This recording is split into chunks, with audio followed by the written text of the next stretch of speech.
حيوان أقوى ملاك كشتي أمريكا. Tabii şeyleri bildiğiniz gibi.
Kurbanlık getirmişim. Şu an herhangi bir şey görülmüyor. Bayramdır, bayram değil. Yani şu an iyi bir şey görülmüyor ama yarın ne olacak belli değil. Yok, şu an bir şey yok. Yani geçen seneye rağmen bu sene bir şey yok. Yani geçen sene mesela bu 2 gün bayram kalmış. Geçen sene 50 tane satmıştım. Bu sene daha bir tane satmamışım. Yani bu sene dana mı iyi gidecek, küçük baş mı iyi gidecek belli değil daha. Yani şu an net bir şey diyemiyoruz. Yani genellikle kuzu evlenir yani. Kuzu evlenir mesela. Büyük baş pahalıdır. 5 milyar, 6 milyar, 10 milyar, 15 milyardan başlıyor. Ondan dolayı herkes alamaz yani.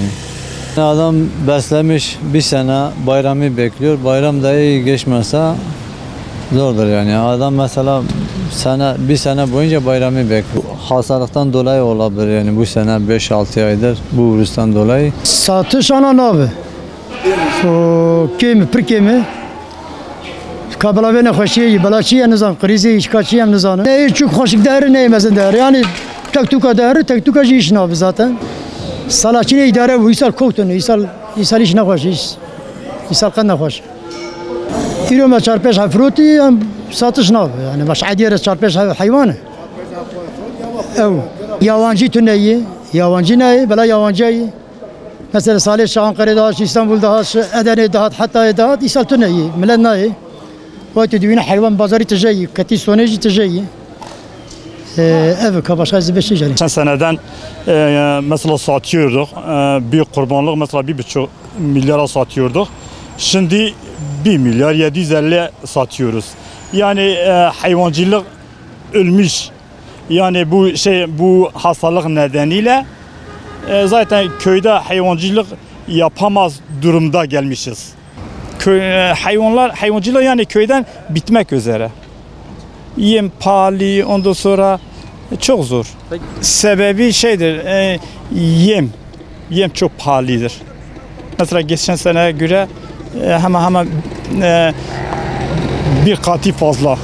Mesela geçen sene alıyorduk 50 milyona, şimdi en ucuzu 85 TL.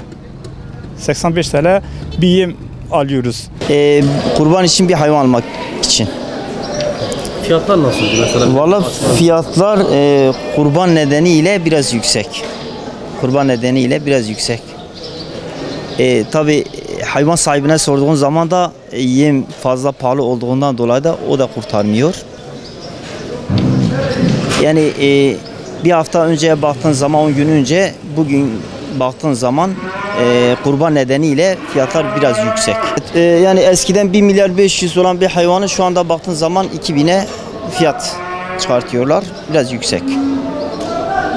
Fiyat yüksek. 1.500 olsa normal fiyatı 2000 şu an istiyor. Kurban dolayısıyla. Onun için fiyatlar yükseliyor. Yani normal piyasayla kurban piyasası bir olmuyor. Fiyat yükseliyor.